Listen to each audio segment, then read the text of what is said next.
happiness look like? I think we all have our own view of what happiness is. For me, I grew up in a middle-class family, relatively well-adjusted middle-class family, amazingly so. But it's interesting the values that you get from those that you grow up with, whether they be positive, whether they be negative. Either or, that's your surrounding. That's what you learn from. And I reflect a lot about my father.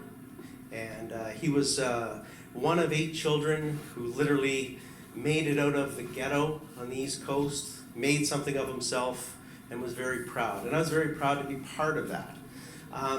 But there's some things when I was growing up that I wanted to do.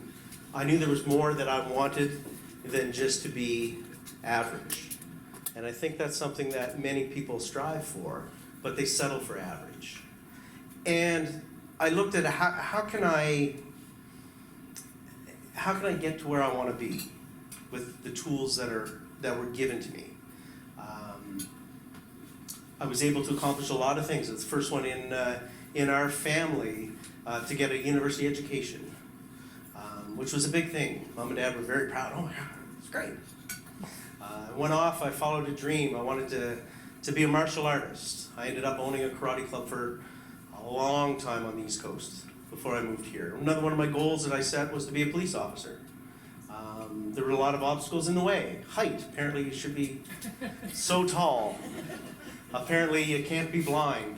All of these things I had to overcome to meet my goals. And I did that. I was very proud of that. But still there was something that was missing. I was very fulfilled with what I had, but I still felt there was more. And it wasn't until 2 years ago, 2018, an opportunity came my way to pay it forward. And you know what? This is around the same time, just prior to me meeting with Gord. And Gord was very instrumental in this development. And I think people are putting your path for specific reasons. You have to have your eyes open with no filters to see what's coming your way. I wanted to pay it back or pay it forward to a woman at work who was just a wonderful individual, and I acknowledged that as her supervisor, but I wanted to do something more, and I thought as a joke, I should probably write a book about her. So I wrote a children's book, and it was literally to be a joke. I was just going to make a couple copies and all of that stuff. And then the pieces all fell into place. Another coworker, unknown at the time to me, was a trained illustrator. So she did all of this work on this children's book. And we kept it a secret for almost 2 years. I had everything all lined up. I just needed to get it published on a shoestring budget. I had no idea how to do that. And as fate, not luck, but fate put it, Gord walks into my life. We have a coffee, and he says, "Oh, I'm having a book published." What? And he put me on the right path, and doors just started to open. And it took me a while to realize it. And then what I did, when just backing up on the book side of things, I didn't know how many to get copies made of. And from a middle-class East Coast family, you look for the best price.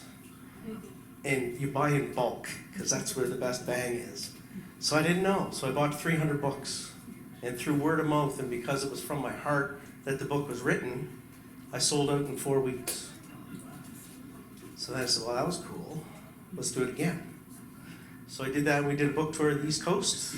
Book tour. Downtown Dartmouth, Nova Scotia, at a Boston Pizza. We had a book tour. And I sold out.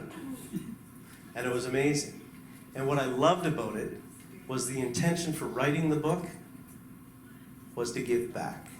So the entire proceeds, everything I had, I gave to the woman that I wrote the book about, who in turn passed it off to a charity that was dear to her heart. So it was kind of neat. And that just opened a whole bunch of doors and got me thinking that I have to be more intentional about my giving and finding happiness. And what came to mind today was my father. My mother had passed away 8 years ago, so at Christmas time I always want to bring Dad from the East Coast to be around family, because I think that's important. And he's 84, so 84-year-olds, and set in his ways. And it was Christmas Eve day, and I had a few things left to pick up.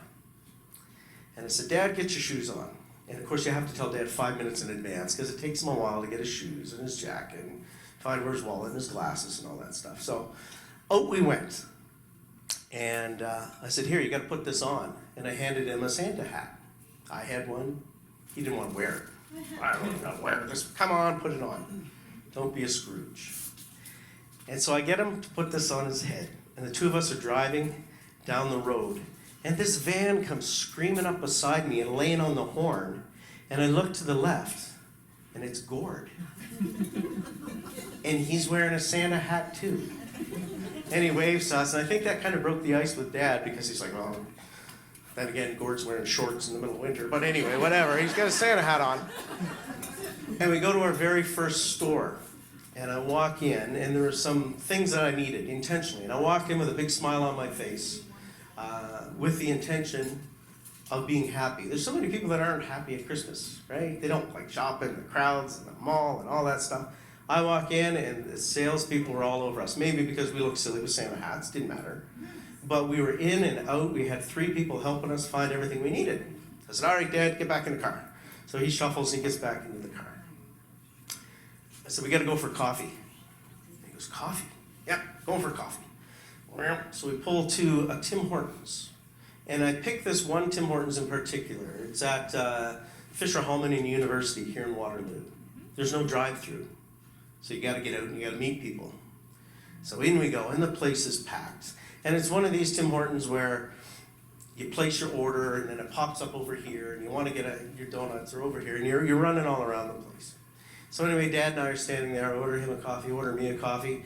I said, we got to get a little jacked up here. So we had the reindeer donuts. I don't know if you had them. They were great.